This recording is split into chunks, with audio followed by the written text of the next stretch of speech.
Hey everybody, this is Jordan McConnell with the Crohn's Veteran Podcast. Thank you so much for joining me. I am joined by my amazing co-hosts, Renika Wood and CJ Cabrera. How you guys both doing today? Excellent day. Doing great. Awesome, awesome. Happy to hear that. We are honored and grateful to have a very special guest with us today. Bralyn Brooks is in the house. She is hailing out of Southeast Michigan, and we are happy to have her. How you doing, Bralyn? Hey guys, what's going on? Thank you for having me. Glad to be on. Thank you for coming on. This is such a pleasure, such an honor to have you on this platform. So thank you. Thanks. The honor is mine. Honestly, the honor is mine. You guys do great things in the community and helping others, and you guys inspire me all the time. So thank you for having me. I appreciate the kind words very much. And, and first things first, before we get into your IBD background, I'm just curious about you, and I'm sure our listeners are too. So if you can give us a little bit of a background about just, who Bralyn is, where you're from, what you do out there, for a living and stuff, I would appreciate it. Sure. So my name is Bralyn. I am 36. I turned 36 in June, and 36 years young. Mm-hmm. I am finding my way honestly in life right now because I was diagnosed with Crohn's in 2015. So I grew up in Detroit, on the east side of Detroit. I went to college at Central Michigan University. I got my bachelor's and got my undergrad in early childhood education. I one day wanted to be a teacher. That kind of changed over the years after I saw kind of what teachers got paid and what they had to deal with. So I went into retail and just for a part-time gig, but my retail job kind of flew off. I got promoted about 17 times. I then became a district manager. I ran DC, Baltimore, and Delaware locations for a company called Aldo Shoes. I was with that. Some of my favorite places. Mine too. I like spending money. So I was there for about 12 years. I then left that company and then I went into hardware and plumbing, which kind of set me up to be an interior designer. So I do a little work with interior design, still in a little bit of a retail company, seller, trainer. And then unfortunately, because I had Crohn's, I had to pull back from being full-time. So I still have one more surgery to go. And then after my surgery, my plan is to get back into either sales and retail or interior design. Wherever life takes me, we'll see. Definitely. Cool. I love how we can sometimes have our lives planned, but your skills are needed other places. So being able to just adapt to the changes, I think is very admirable. We can always say, you know what, I'm going to do this, but guess what? God be like, you know what? No, I think you're better off over here. So sometimes it's not your plan. It's a plan you're destined to actually have. So thank you for sharing that with us. Of course. And I think that's why I respond with, we'll see where life takes me, because I used to be a very planned out person. And then life happens, right? And not even life, but God happens. And God is like, well, that wasn't my plan for you all along. You had a plan, but that wasn't my plan. Right. So I've learned to take every chapter in my life as a blessing instead of a hindrance or a roadblock. And that's how I live my everyday life. Every day I live it like it's my last day. So I love it. I've been seeing your post on Instagram, like you always doing something, having fun with the dog at the park, your friends out doing something. You always doing something. I'll be trying. I like I said, I was sick for so many years and I could not leave the bedroom, let alone or the bathroom, let alone the house to do things, or I would have to cancel plans last minute. And my dog is a trooper. He's 5 years old, but when he was a puppy, that was when I was first diagnosed. And so he would have all this energy and he would be ready to go. and I would just lay there. I would cry, I would curl up, and he would curl up right along with me. And so now that I'm so energetic, he's right along with me. Like, let's go. I've been waiting for this my whole life. That's great. Thank you. That's great. Blessed. Very blessed. What kind of dog do you have? Come here, Arlo. Well, usually he comes, but I have a German Shepherd. He's 105 pounds, plush hair, all his fur, and very, very well trained. We do training about twice a week. He's very obedient, very good dog. So that's all the hair you was cutting on your doggy yesterday or Today. Whoa. Yes. So I just brush him, and you look at the brush, and the brush looks like it's crazy. It's crazy. He must shed like crazy then. He's shedding so much, and I think it's because the season is starting to kind of change. So I think a new coat is coming in. I don't know. It sounds right now. Yeah. Thank you, but you have some positive outlets. I think it's very important for self-care. Having like a support animal is always a good thing. I think I don't have an animal. Jordan, TJ does. They do have animals as well. I just never grasped the animal side. I did have a dog one time, but I couldn't take it. And had a potty train Kiki. Kiki would pee on the floor. I was like, baby, you got to go. I had her for about this many seconds. She was gone the next day. But still, I regret giving her away because I didn't have the time. But just transitioning through your life, Bralyn, you have been this energetic, fun-loving person. You still are that person today. Do you mind like diving into some of the early on challenges or symptoms you started to experience when you were kind of like going through the challenges a bit, I know, with your inflammatory bowel disease? Of course. So when I first found out that anything was wrong, I was working part-time as a waitress to make extra cash. I was spending a lot of money. So I thought, let me get a second job. Let me waitress. So I was waitressing. And so a part of that is if you closed down the restaurant, you were able to get a free beer. And I had never really been into beer, but I learned to appreciate beer after working there. And so I've been working there for a couple months, and it was like clockwork. I get off and I get a beer. And so I started to get symptoms where I would have a very upset stomach. And so I went to urgent care, just thinking maybe I had food poisoning or something I ate. And the doctors there told me that I was abusing alcohol. So I said, well, I have one beer when I get off. I didn't think that was, enough. And they were like, well, that's probably what it's doing. Beer has a lot of wheat and da-da-da-da-da. And so my mind was not on anything IBD. I thought it was something I was doing to myself. So I cut beer out and I got worse because my Crohn's was now starting to ramp up. And so I went back and I said, I haven't had beer. What's wrong? And I said, oh, it's probably all the fried food that you're eating. You work at a bar. So then again, I said, it's something I'm doing to myself. So I cut out fried foods. I started eating better. I got worse. So at this point, I had been sick for a straight 4 months. I then got admitted to the ER, I went to the ER, then I got admitted to the hospital. They kept me for 15 days. I couldn't eat, drink. They did 2 MRIs. They did a CAT scan. They gave me an enema. And it was the worst experience of my life because they held back the pain pills because my initial doctor said that I was abusing alcohol. So I wasn't able to get any pain relief. I was in pain.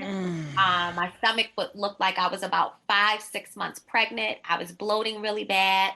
And still, because of what my doctors were telling me, never imagined it was IBD. So they sent me home. They said that I need to stop drinking altogether, that I need to eat better, and I need to take care of myself. So I did that. 2 months later, I was back into the ER. I was once again even worse. So at this point, they said, we're going to send our infectious disease doctor to see you. Have you been out of the country? I said, I have not. They said, well, we're still going to send him to see you. That doctor then told me that I just wasn't taking care of myself. It was never once even dived into IBD or IBS at all. So finally, this was probably month 4, month 5. I went back into the hospital. This is my 3rd stay. They kept me for 7 days. My 3rd stay, the GI doctor happened to just pass by my room, wanted to just talk to me. He said, "Can you tell me your symptoms one more time?" So I gave him all my symptoms. I said, "I'm running to the bathroom probably about 15 times a day. I'm nauseous. I've lost about 20 pounds. You can see it in my face. You can see it in my skin. I'm sick and I don't know what's wrong." So finally, he said that he was going to run an additional test. And then he came back and said that I had ulcerative colitis. Okay. About a year later, I got my first fistula, anal fissure, actually. And then that doctor told me, "It's not ulcerative colitis. You are full-blown Crohn's. And not only is it full-blown Crohn's, but you are a very severe case of Crohn's. And if we would have caught it probably 3 years prior, you probably wouldn't be as far bad as you are now. But because every doctor told me I was doing it to myself, I had no idea. It's all your fault, Bralyn. It was all my fault. Shake my head. That makes me mad. Like, so bad. Especially the part with the pain pills, like they're not giving you any pain medication, especially when you're telling them you're in pain. I would have definitely made a scene. Oh, yeah. And this was my first go around. It was my first go around. So I didn't know that I could say, "You know what, I need to talk to management," or "I know that I'm not abusing anything," or "I know." So I just I was in shock. I think I was in so much pain that I trusted them. My trust lied in the professionals. So at the end of the day, I was just like, well, it's what they say, Nah, I would not sit there in pain at all. I'm sorry. That's just me. I can relate. When I remember, when my second surgery, going to the doctors and stuff, and it's in this kind of the same problem. I was in searing pain for like 6 months or something like that, and just trying to get pain pills and stuff. I was and my little pain pills like that. I was popping them like Tic Tacs and stuff, and they weren't even touching what I was going through. And I remember talking to the doctors, and they treat you like, well, especially me, it's like I didn't have my medical records here at the time, and so like when I got sick because I got originally sick in a different state, and so. Everybody just thought I was a junkie. I got treated like a junkie, like no one gave me anything, and so trying to get any kind of opioid out of a doctor's hands was like out of like over my dead body type of thing. And so so I can definitely relate to needing those pain pills and not getting them. So that's so you've earned your stripes there. So yeah, that's sorry, Jordan. That's to me, it makes my heart beat fast and give me anxiety. As an African American, I think we are oftentimes already judged about fictitious ailments to come into a facility that's supposed to help you with release of pain management if need be, and because of a statement someone made about me that you have not identified to be accurate, you're going to deny me of one thing that I may need to help me stay here hungry 15 days, not eating. Give me an enema. I'm already in pain, and you making me suffer more on top of all the other challenges I'm already having. Emotionally, I'm probably a wreck emotionally, and that happens. So that really makes me upset. That's why we need these type of conversations, because if someone out there is going through anything remotely like that, know that it's not okay. It's not normal. That's abuse. Not normal. That's abuse. Yeah. Mm-hmm. You have no diagnoses per a psychiatrist or a therapist to say, this person have diagnoses of whatever. You don't have that. But yet, I can't get my medication. Yeah. Honey, what? Can I talk to some people about some lawsuits, some lawyers through here? Yeah. Oh, yeah. If I could go back, it's so funny because so many times I look at the first doctor who ever dealt with me, and I still know his full name, his credentials, and where he works. And so many times I want to write him a letter, the one who told me that I was abusing alcohol, and I want to send him, not only do I have a permanent ileostomy bag, but I had my entire colon removed. And because of him, we started so late. In me getting the right kind of medication. So, maybe not all the blame lies on him, but it's a full system. And when you look at the full system of it all, it was definitely because I was a young Black woman who said certain things, and they took those things and they ran with them because they didn't know what was wrong. And instead of saying, you know, we don't know, let us do some further research, or maybe you should go see such and such, they completely shut me down. They shut me out, and they made me suffer more. And it makes you upset. And so now when I speak to young people, whether they're white, black, whatever, but especially black people, I tell them, you need to push further.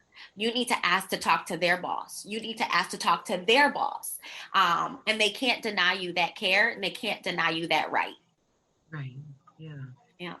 Ooh, thank you for sharing that with us. That just got my mind thinking about nobody. It's another conversation of the day for my mind. My mind is going right now. Yeah.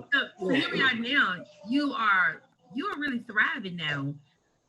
Just from that time period to now, you've had a lot of things happen through the course of this diagnosis that you mentioned earlier, and sometimes you mentioned your post. I know you said you becoming more transparent now. What helped you get to this place in your life at this moment where you're more open and transparent to share about your story? Leaving off from kind of my third hospital stay, I didn't even know there was a community out here who had what I had. So when I was first diagnosed, like I said, I was misdiagnosed with ulcerative colitis. And when I was diagnosed with that, I immediately got on the internet and I started to look up people and places that I could talk to. And unfortunately, everybody who I was finding with my disease was 60-year-old white women, 70-year-old white males. There was no connection. There was no relation to that. I couldn't relate to any of these people who had it. And then they developed it when they were 60. And here it is, I'm 27 years old and I'm feeling like this, or 28 years old. And I just felt so lost. So I finally found Crohn's and Colitis, a group here in Michigan. And I joined. And it wasn't a right fit for me, still looking back, but they gave me a stepping stone to kind of put my story out there, because I knew there had to be other people who was dealing with things like I was dealing with things. So I said, if I'm dealing with it, there's somebody else who's dealing with it, who's one, probably embarrassed to talk about a pooping disease, because it's not the prettiest disease to talk about. Two, who probably doesn't even know what's wrong with them, and they're being told you're drinking too much or you're eating too much fried food. And three, you look around, and majority of the people who you work with, you go to school with, are skin tone. So when you look at our community, it's so small, yet it's so large. And so it's really about putting yourself out there to branch out, to find those people who are so scared and so alone in this fight. And when you do put yourself out there, you find out that it's more people than not who struggle with this. So I've had the pleasure of meeting so many young people, black and white, but mostly black. I think of this person who I met on IG, Crohn's and Sexy, also known as Renika. She reached out to me early on in the game. And this was when I was still a little ashamed. I was a little embarrassed. People knew I had a stomach issue, but I was very silent about it. And then I met her and I read like post after post after post. And every post was about, one, how positive she was looking at her situation, two, how real she was about her situation, and three, her faith that she had, the faith in God. And, I don't know if you guys are spiritual or religious, but I put my faith in God. And that was, for me, what kind of connected it all. It was all those three things. And then I found somebody who looked like me. And so I said, well, if she reached out to me in such a strong way, what happens when I put my story out there and a little girl looks at me and say, well, she kind of looks like me and I'm going through the same things, and she can put her story out there. So that kind of is what led me to just kind of be positive and share my story, even if it's the bad things. Wow. Let's go, Renika. Right. I'm really, you got It's my, been inspiring folks. you got my, I'm over here, I can't even speak. My heart is just so, I'm in tears. I'm in this invisible tears. I'm a very emotional person, and it just makes me feel so good knowing that connection we had shared at that moment was very personal to you and I both. Not going detail about it, but the fact that we were able to connect and the inspiration that I was able to provide to you, you also gave back to me. So that's what also gives me my momentum and my drive to continue on my path because I can only be my truth. But I was like, Dad, who else out here that felt like me that don't know that it's okay to share because maybe they can help somebody else outside of themselves. And that's how I started to share with people. And I wanted to be able to be a positive light because I wanted somebody to be a positive light into my life. So thank you for sharing that, Eric, and receiving that. And this is going to trickle on to someone else that you meet on to where they can get some positivity as I have from you. Give it to them. So I really appreciate you for that. It's crazy how we all connected with each other. Right? It really is. I mean, it's cool. I mean, that's what this whole show is about. This whole show is about, trying to, being the change you want to see in the world, and and connecting people and stuff like that. And so it's awesome. And so, so I'm curious. And so, like, speaking of, like support systems and stuff like that, so like, how's your own family been, your own friends been, with your IBD journey?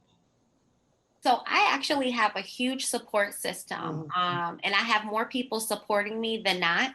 Awesome. And so I'm going to talk about the positive more than the negative, but the positive has been, you don't know where people stand in your life until you go through something, right? Big facts. And I lost my mom to breast cancer when I was 14. So, but with that, when I lost my mom, I gained 6 other moms because, she's she comes from a lot of siblings. So all of her sisters then became my mom. So in turn, I had a lot of people telling me my skirt was too tight, my shirt was too revealing. I had too much makeup on. I needed to put my hair up and not wear it down on my shoulders. So I had a lot more moms in my life. But when I hit my time where I really needed my family stepped up so much.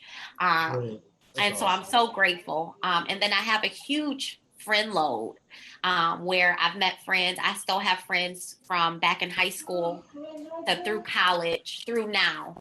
And they are huge parts of my life. I recently obviously had surgery and I got home. And when I walked into my home, my friends found my spare key. I did not know this. They found my spare key. They stocked my fridge with things that I could eat after surgery. They washed my cover and my duvet and my sheets because they knew I had to have clean sheets. Coming home, they cleaned my house. They had their little girls cleaning my house.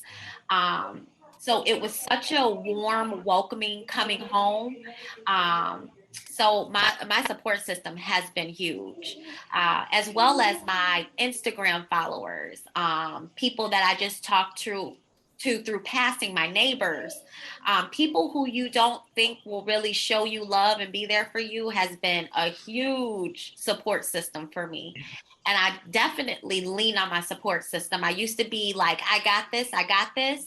Now, when I'm having a bad day, I pick up a phone and sometimes I just cry and the other person is just there. They don't have to say anything. They know not to say anything. They just let me cry. But on the flip side, sometimes people aren't so supportive. I have a cousin who I grew up with, and she went vegan probably 2 months before I decided to have surgery. And I don't know if you've ever met anybody who's vegan, but they're very strong in their veganism. And I love it. If that works for you, it works for you, but it didn't work for me. I was already, as you guys know, we miss a lot of our nutrients. And that's the reason why we struggle with anemia. That's the reason why we struggle with arthritis. That's the reason why we aren't shining like the rest of the world, is because we miss a lot of our nutrients, because our autoimmune illness fights off a lot of the good stuff, right? Yeah. So going vegan for me just wasn't the right time in my journey. And she told another cousin who shared with me, and probably shouldn't have shared with me, but she shared with my cousin. She said, I'm very disappointed in her because she didn't try to go vegan and she's going to have surgery. She said, I feel like she didn't try hard enough. And because of that, I think I'm going to just not talk to her during this time. So during the hardest part of my time, she cut herself out of my life because I didn't go vegan, and she thought that I didn't try hard enough.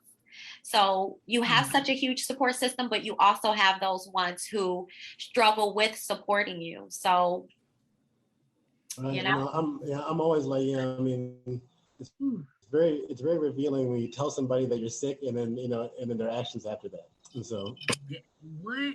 The real ones will stay and show you. And honestly, sometimes people who don't know just don't know how to support you. But they think that we're so fragile, or we're gonna break it. No, we're fine. Just say, girl, you okay. You good. I love you. I don't know what you're going through, but guess what? Cousin or sister, brother, I'm here for you.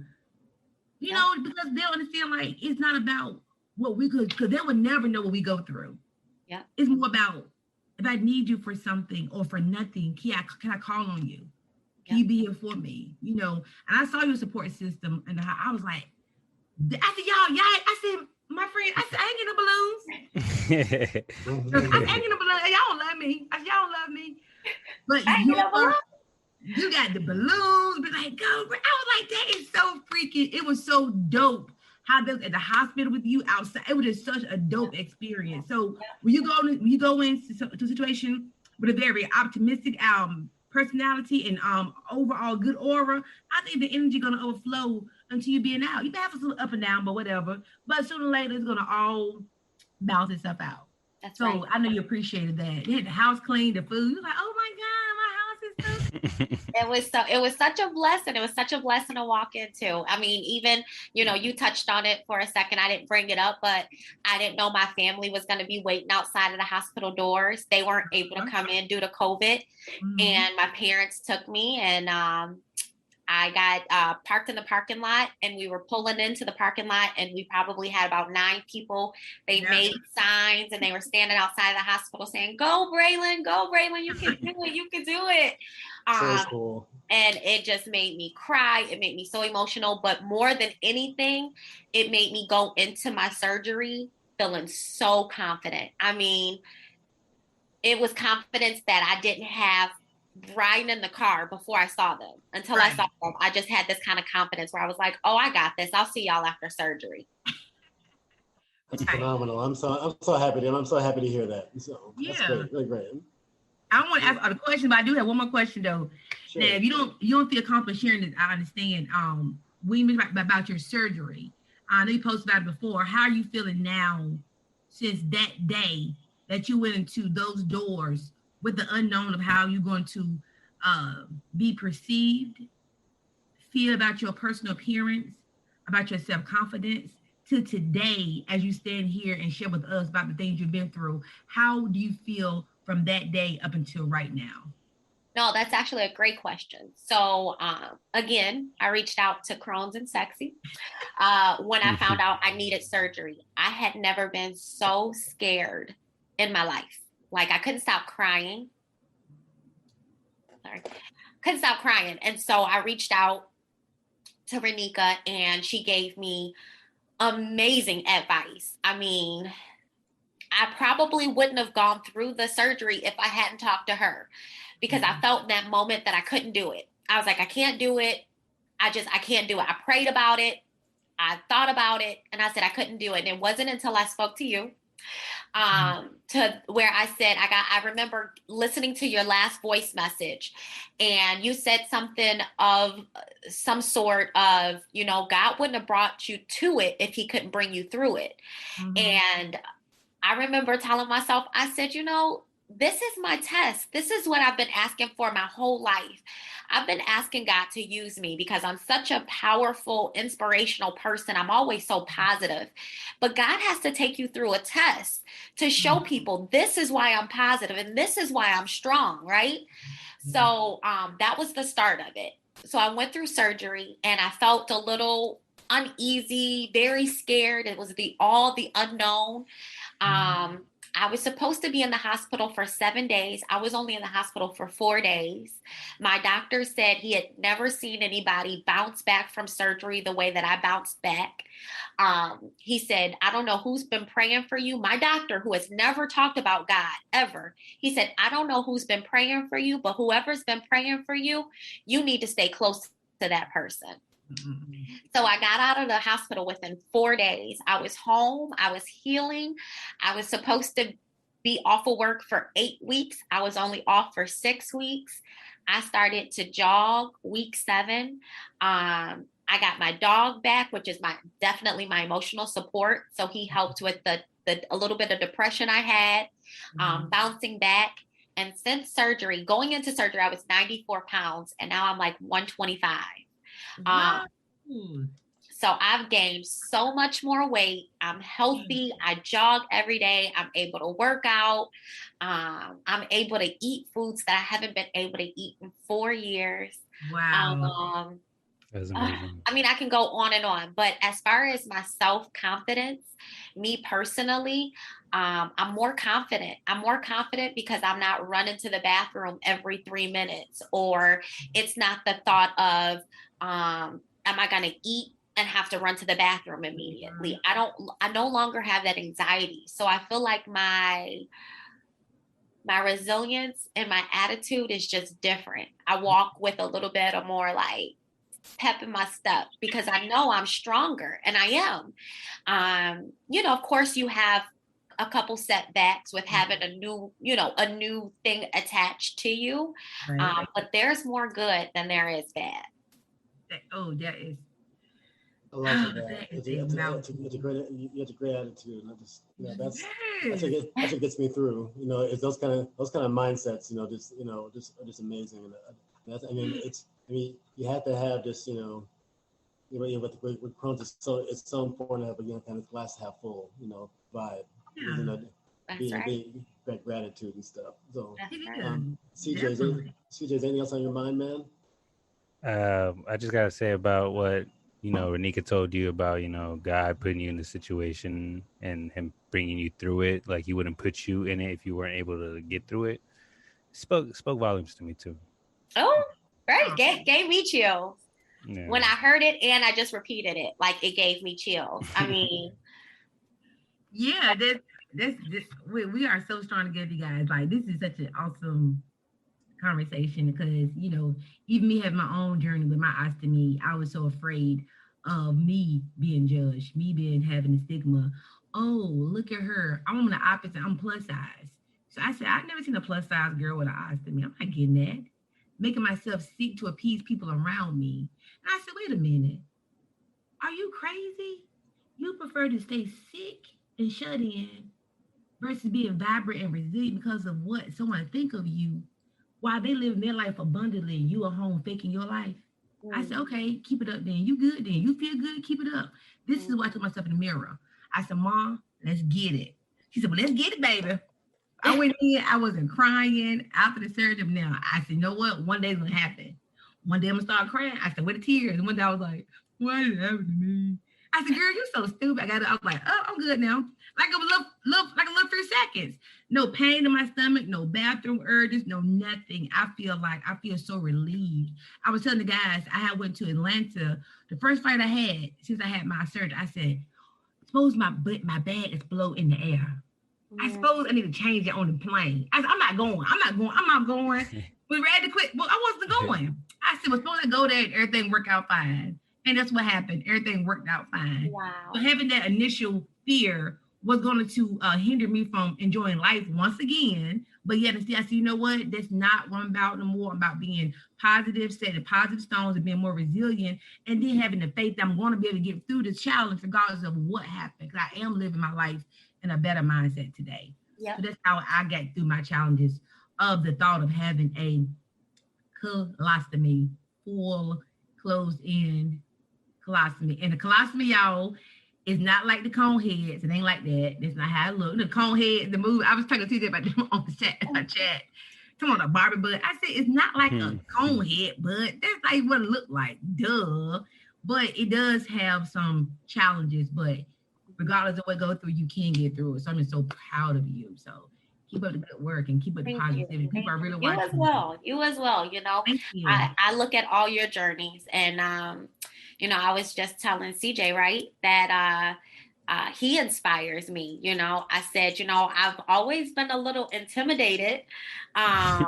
And I don't know what I think, because like, again, he's so out there and he's so outspoken. But I used to get so intimidated, and I'd be like, I want to tell him how much he inspires me. So I'm so intimidated. So instead I would just put purple hearts under all of his posts. I be doing that too to people. I just don't be saying anything. I just be putting emojis. Yeah, you know.